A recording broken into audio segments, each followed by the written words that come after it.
High, তোমরা যদি B Ed 22-24 সেশনের 4th সেমিস্টারের স্টুডেন্ট হয়ে থাকো, তাহলে বলবো যে তোমাদের নিশ্চয়ই জানো যে আগামী 10th, 11th এবং 12th সেপ্টেম্বর এক্সাম রয়েছে এবং থিওরি এক্সাম বিএডের। তো যারা বিএডের স্টুডেন্ট আছি তারা সবাই জানি যে কীভাবে আমরা থিওরি এক্সামটা এক রাতে কালীপুজোর মাধ্যমে পার করি। এবং অবশ্যই যারা একেবারে ভালো করে যারা মনে হয় যে একটু পড়লেই হয়ে যাবে, তাদের জন্য এই সময়টা এখন একদম বেস্ট টাইম। এবং যারা একেবারে ভাবছো যে কিছুই পড়া হয়নি, কীভাবে কী শুরু করবে, তাদের জন্য আমি 3টে পয়েন্ট দেবো। তো তোমরা হচ্ছে পারলে ভিডিওটা দেখতে পারো এবং তোমাদের জন্য আশা করি হেল্পফুল হবে। তো 4th সেমিস্টারের স্টুডেন্ট মানে গত যে 3টে সেমিস্টারের স্টুডেন্ট যে এক্সাম ছিল, থিওরি এক্সাম বা প্র্যাকটিকাম এক্সাম, সেই ঝড় আমরা পার করে এসেছি। তো বিএড কোর্স বা বিএড স্টুডেন্টরা প্রত্যেকেই জানি যে আমরা কীভাবে কম সময়ের মধ্যে বেশিটুকু পড়ে জিস্ট করে কীভাবে পরীক্ষাটা দিই। তো দেরি না করি, দেখো আমি মূলত যে 3টি বিষয়ের কথা বলবো, যে তোমাদের সময় যেহেতু একেবারে নেই, কী কী রেডি রাখবে। ফার্স্ট অফ অল এই সিলেবাসটা, যেটা তোমাদের কলেজ থেকে দেওয়া হয়ে থাকে বা এর প্রিন্ট কপিও তোমরা পেতে পারো, এই সিলেবাসটা নিজেদের কাছে রাখবে।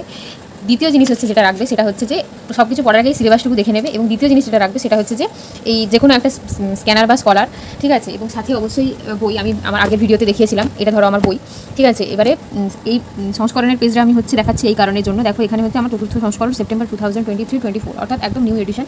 স্ক্যানার বা স্কলার যে কারোরই পড়তে পারো, কোনো অসুবিধা নেই। যেহেতু কম সময়, তাই স্ক্যানারের আপডেটেড ভার্সনটা নিজের প্রিন্ট আউট করে রাখবে। এবং এটা গেল দ্বিতীয়। এবং তৃতীয় যেটা আছে সেটা হচ্ছে প্রিভিয়াস ইয়ারের কোশ্চেনের পিডিএফ বা প্রিন্ট কপি, যদি হার্ড কপি থাকে তো খুবই ভালো হয়। তো দেরি না করে যেটুকু বলার, যে সেটা হচ্ছে যে এই সময় অনেক জায়গায় সাজেশন তোমরা পাচ্ছ, অবশ্যই বিভিন্ন টেলিগ্রাম গ্রুপে, হোয়াটসঅ্যাপ গ্রুপে, আমি অবশ্যই সেগুলো কালেক্ট করে রাখার জন্য বলছি। কিন্তু প্রাথমিকভাবে পড়তে গেলে এগুলো দরকার। এবং প্রথমেই যেটা দরকার সেটা হচ্ছে প্রিভিয়াস ইয়ারের কোশ্চেনগুলো আমরা একটু দেখবো যে কেমন এসছে, তার উপরে বাদ দিয়ে সব কিছু। এবং সেইগুলো করলেই তোমরা আস্তে আস্তে বুঝতে পারবে যে ভেতরে কী আছে। তো যেহেতু আজ 6 দিন বাকি আছে এবং 6 দিনে 6টা পেপার, তো তোমরা যে কোনোভাবে শুরু করতে পারো। আমি হচ্ছে কোর্স 6টা দিয়ে শুরু করছি, অর্থাৎ জেন্ডার, স্কুল অ্যান্ড সোসাইটি দিয়ে। তোমরা যদি ভাবো যে শেষেরগুলো আগে রাখবে, যে পিসি 3, পিসি 4, এটা দিয়েও শুরু করতে পারো। তো একেবারে যাতে দেখা হয়নি, তাই প্রথম থেকে শুরু করাই বেটার। আমি একবার সিলেবাসটা দেখিয়ে দিই। দেখো সিলেবাসে নতুন করে বলার কিছু নেই। 5টা হচ্ছে ইউনিট থাকে, প্রত্যেকটা চ্যাপ্টারে যেরকম থাকে সেরকম হচ্ছে। দেখো এখানে ফার্স্ট ইউনিট আছে জেন্ডার ইস্যুস কী থাকে, তারপরে জেন্ডার স্টাডিজ অর্থাৎ প্যারাডাইগ্রাম শিফট, এবং জেন্ডার পাওয়ার অ্যান্ড এডুকেশন, এবং জেন্ডার ইস্যুস ইন কারিকুলাম, এবং তারপর রয়েছে gender sexuality, sexual harassment and abuse.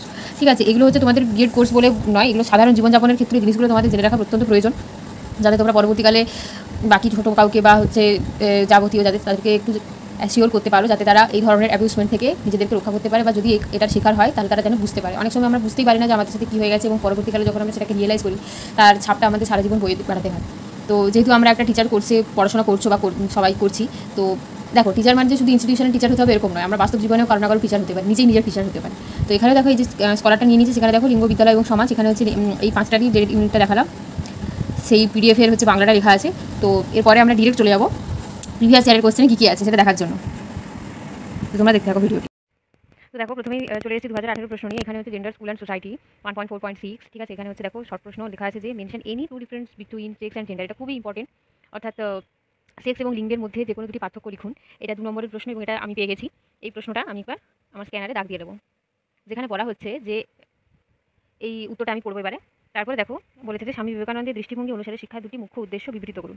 স্বামী বিবেকানন্দের, এখানে আমাদেরকে তাহলে এই প্রশ্নগুলো খোঁজার জন্য আমাদেরকে আগে চোখ রাখতে হবে যে আমার কোন ইউনিটের মধ্যে এই জিনিসটা আছে, অর্থাৎ আইডিওলজি এই সেকশনটা, মতবাদ এই সেকশনটা কোথায় আছে। ঠিক আছে, এভাবে আমি আস্তে আস্তে করে পড়বো। এবং তারপরে দেখো এখানে তারপরে প্রশ্ন আছে সামাজিকীকরণ কাকে বলে।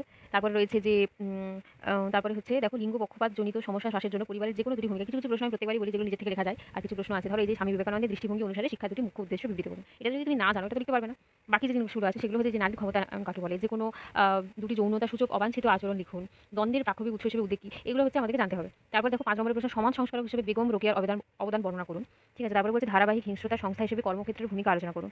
ভারতে নারী ক্ষমতায়নের সমস্যাগুলি সংক্ষেপে বিবৃত করুন। পাঠ্যপুস্তকে বিদ্যালয় পাঠ্যক্রমে লিঙ্গ বৈষম্যের বিভিন্ন দিকগুলি সংক্ষেপে আলোচনা করুন। লিঙ্গ বৈষম্যের মুখ্য কারণগুলি বিবৃত করুন। এবং তারপরে রয়েছে একদম 10 মার্কস যেটা আছে সেটা হচ্ছে যে ভারতীয় সমাজের পটভূমিকায় জাতি ব্যবস্থা, শ্রেণী, ধর্ম, নৃকুলগত সচেতনতা ও শারীরিক প্রতিবন্ধকতার পরিপ্রেক্ষিতে সাম্য ও ন্যায় ধারণাটি বিবৃত করুন। এবং তারপরে দেখো দেওয়া আছে discuss different role of teachers in reducing sexual harassment and abuse. যৌন হয়রানি ও অপব্যবহার হ্রাসে শিক্ষকের বিভিন্ন ভূমিকা আলোচনা করুন। এটা হচ্ছে 2018 প্রশ্ন। ঠিক আছে, আমরা এবার দেখে নেব বাকি ইয়ারগুলোতে কী কী এসেছে। তো দেখো 2019-এ কী এসেছে আমি দেখাবো।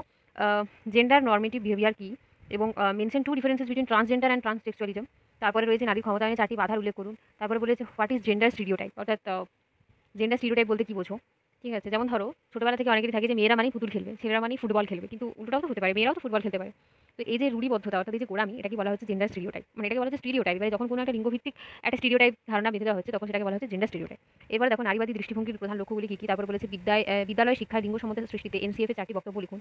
তারপরে প্রাক্ষোভিক দ্বন্দ্ব বলতে কী বোঝো? এটা হচ্ছে 2018 তেও আমরা দেখলাম প্রাক্ষোভিক দ্বন্দ্ব সম্পর্কে প্রশ্ন এসেছে। পরিবার ও সমাজে লিঙ্গ পক্ষপাতের প্রভাবগুলি আলোচনা করুন। নারী শিক্ষা ও সমাজ সংস্কারে রাজা রামমোহন রায়ের ভূমিকা। নারীর ক্ষমতায়নের প্রক্রিয়াগুলি সংক্ষেপে বর্ণনা করুন। যৌন নির্যাতনের প্রতিরোধ ও প্রতিকারে আইনের নির্দেশিকাগুলি উল্লেখ করুন। সমাজ পরিবর্তনে শিক্ষকের ভূমিকা আলোচনা করুন। তারপরে বলেছে স্বাধীনতার পর থেকে বিদ্যালয় পাঠ্যক্রমের কাঠামোতে লিঙ্গবোধি নির্মাণ সম্পর্কে আলোচনা করুন। নারী চর্চা থেকে লিঙ্গ চর্চার দৃষ্টিভঙ্গির প্রধান প্রধান পরিবর্তনগুলি সংক্ষেপে লিখুন।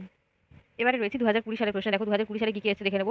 এখানে আবার সেই একটা রিপিটেশন আছে যে সেক্স এবং জেন্ডারের মধ্যে কী পার্থক্য? দুটি পার্থক্য বলেছে, যেহেতু যেকোনো দুটি পার্থক্য বলেছে কিন্তু মূল যে পয়েন্ট যেটা আছে সেটাই লিখবে। সেক্স অর্থাৎ আমরা বলতে পারি যে প্রধানত হরমোন নিয়ন্ত্রিত এবং নির্দিষ্ট যৌন প্রত্যঙ্গগুলির উপর নির্ভরশীল। লিঙ্গ হচ্ছে কি আংশিকভাবে হরমোন প্রভাবিত হলেও কোনো নির্দিষ্ট প্রত্যঙ্গ নির্ভর নয়, সবটাই মানসিক। এবং আরও একটি বোঝা যাচ্ছে যে সেটা হচ্ছে যে সেক্স হচ্ছে জন্ম সহজাত বৈশিষ্ট্য আর লিঙ্গ হচ্ছে অর্জিত বা আরোপিত বৈশিষ্ট্য। ঠিক আছে? বেসিক যে জিনিসগুলো এটা তোমরা নিজেদের মতো লিখতে পারো। তারপরে বলেছে যে what is gender normative behaviour, এটা আমরা দেখলাম রিপিট রয়েছে। তারপরে বলছে সামাজিকীকরণ কাকে বলে, অর্থাৎ সোশ্যালাইজেশন কাকে বলে। নারীর ক্ষমতায়নে 4টি বাধার উল্লেখ করুন। প্রত্যেকটা ইয়ারই দেখছো তোমরা নারীর ক্ষমতায়ন যে চ্যাপ্টার মানে যে টপিকটা আছে সেখান থেকে প্রশ্ন আসছে। ঠিক আছে? তারপরে বলেছে লিঙ্গ পক্ষপাতজনিত সমস্যা হ্রাসের জন্য পরিবারের যেকোনো দুটি ভূমিকা উল্লেখ করুন। তারপরে বলেছে যে বিদ্যালয় শিক্ষায় লিঙ্গ সমতা সৃষ্টিতে এনসিএফ অর্থাৎ ন্যাশনাল কারিকুলাম ফ্রেমওয়ার্ক এর 4টি বক্তব্য। ঠিক আছে? এই ন্যাশনাল কারিকুলাম অফ ফ্রেমওয়ার্ক 2005 এটা পড়ার জন্য তোমাদেরকে চলে যেতে হবে চ্যাপ্টার নাম্বার 4 এ। ঠিক আছে? এবং শিক্ষকের হচ্ছে কি ভূমিকা, হ্যাঁ, এই জেন্ডার ইস্যু নিয়ে সেখানেও কিন্তু চ্যাপ্টার নাম্বার 4 এ তোমরা চলে যাবে। তারপর রয়েছে দেখো নারীর ক্ষমতায়ন, আবার একটা প্রশ্ন এসেছে নারীর ক্ষমতায়ন নিয়ে। তারপরে দেখো ধারাবাহিক হিংস্রতার সংস্থা হিসেবে কর্মক্ষেত্রের ভূমিকা আলোচনা করুন। ঠিক আছে? তারপরে বলেছে আবার একটা নারী ক্ষমতায়নের প্রশ্ন, নারী ক্ষমতায়নের প্রক্রিয়াগুলি সংক্ষেপে বর্ণনা করুন। ভারতে নারীর ক্ষমতায়নের সমস্যাগুলি সংক্ষেপে বিবৃত করুন। সমাজের পরিবর্তনে, ঠিক আছে, শিক্ষকের ভূমিকা আলোচনা করুন। এটা তোমরা নিজেদের মতো করে লিখতে পারবে। লিঙ্গ বৈষম্যের মুখ্য কারণগুলি বিবৃত করুন। এই প্রশ্নটা তোমরা লিখতে পারবে নিজে থেকে। তারপরে বলেছে দেখো এই যে discuss different role of teachers in reducing sexual harassment and abuse. তারপরে বলেছে যে নারী চর্চা থেকে লিঙ্গ চর্চার দৃষ্টি ভঙ্গির প্রধান প্রধান পরিবর্তনগুলি সংক্ষেপে লিখুন। এই ছিল 2020 প্রশ্ন। এবার দেখো দেখে নিচ্ছি 2022 কী কী এসেছিল কোর্স 6 এ। তো দেখো এই যে হোয়াট ইজ জেন্ডার স্টিরিওটাইপ। তারপরে বলেছে যে লিঙ্গ পক্ষপাতজনিত সমস্যা হ্রাসের জন্য পরিবারের যেকোনো দুটি ভূমিকা উল্লেখ করুন। তারপর বলেছে what is gender normative behaviour, এই প্রশ্নটা বারবার রিপিট হয়েছে। তারপর দেখো আবার একটা বিদ্যালয় শিক্ষা লিঙ্গ সমতা সৃষ্টিতে এনসিএফ এর 4টি বক্তব্য লিখুন। আবার একটা প্রশ্ন হয়েছে mention two differences between sex and gender. তারপরে রয়েছে সোশ্যালাইজেশন, এই প্রশ্নটা রিপিট হলো। তারপরে বলেছে নারীর ক্ষমতায়ন কাকে বলে। তারপরে দেখো গ্রুপ বিতে রয়েছে ধারাবাহিক হিংস্রতার সংস্থা হিসেবে কর্মক্ষেত্রের ভূমিকা আলোচনা করুন। যেটার এখন সত্যিই খুবই একটা প্রাসঙ্গিক একটা প্রশ্ন যে কর্মক্ষেত্রে ধারাবাহিক হিংস্রতার সংস্থা হিসেবে কর্মক্ষেত্রের ভূমিকা কী। ঠিক আছে? তো তোমরা সবাই বুঝতেই পারছো। তো পরবর্তী প্রশ্ন দেখো লিঙ্গ বৈষম্যের মুখ্য কারণগুলি সংক্ষেপে বিবৃত করুন। তারপরে দেখো নারী শিক্ষা এবং সমাজ সংস্কার ঈশ্বরচন্দ্রের বিদ্যাসাগরের ভূমিকা লিখুন। আমরা দেখো কী কী পেলাম, একটা শর্ট প্রশ্ন পেলাম স্বামী বিবেকানন্দ, তারপরে পেলাম একটা বেগম রোকেয়া, তারপরে পেলাম রাজা রামমোহন, এবং তারপরে এই প্রশ্নটা দেখছি 2022 এসেছে ঈশ্বরচন্দ্র বিদ্যাসাগর। আরেকটা প্রশ্ন দেখো সমাজ পরিবর্তনে শিক্ষকের ভূমিকা আলোচনা করুন। নারীর ক্ষমতায়নের প্রক্রিয়াগুলি সংক্ষেপে বর্ণনা করুন। গ্রুপ সিতে দেখো কি এসেছে, সেটা হচ্ছে নারী চর্চা থেকে লিঙ্গ চর্চা দৃষ্টিভঙ্গি প্রধান প্রধান পরিবর্তনগুলি সংক্ষেপে লিখুন। তারপরে দেখো এই প্রশ্ন, এই যে 7 আর 8 দুটো প্রশ্ন কিন্তু রিপিটেশন দেখা দিয়েছে যে discuss different role of teachers in reducing sexual harassment and abuse. এই ধরনের প্রশ্নগুলো তোমরা যদি আসে লিখতে পারবে নিজে থেকে।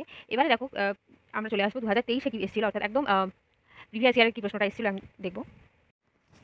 তো দেখো 2023 সালে কি এসেছে আমরা দেখবো। এখানে হচ্ছে স্বামী বিবেকানন্দের দৃষ্টিভঙ্গি অনুসারে শিক্ষা দুটি মুখ্য উদ্দেশ্য বিবৃত করুন। তারপরে রয়েছে যে কোনো দুটি যৌনতাসূচক অবাঞ্ছিত আচরণ লিখুন। দ্বন্দ্বের প্রাকৃতিক ও উদ্বেগ কী। তারপরে রয়েছে লিঙ্গ পক্ষপাত বলতে আপনি কী বোঝেন। তারপর লিঙ্গ বৈষম্য বলতে কী বোঝায়, হোয়াট ইজ সেক্সুয়াল হ্যারাসমেন্ট। তারপর রয়েছে what is meant by body image. তারপরে 5 নম্বর দিয়ে চলে যাবো। 5 নম্বরে রয়েছে সমাজ সংস্কার বিষয়ে বেগম রোকেয়ার অবদান বর্ণনা করুন। ভারতে নারী ক্ষমতায়নের সমস্যাগুলি বিবৃত করুন। তারপর রয়েছে দেখো পাঠ্যপুস্তকে বা বিদ্যালয় পাঠ্যক্রমে লিঙ্গ বৈষম্যের বিভিন্ন দিকগুলি সংক্ষেপে আলোচনা করুন। তোমাদের অনেকেই মনে হতে পারে যে এই পাঠ্যক্রম থেকে কোশ্চেনটা অনেকে মনে হতে পারে যে ভুল আছে, কারণ এটা 1.4.8 অর্থাৎ কোর্স 8 এর অন্তর্গত।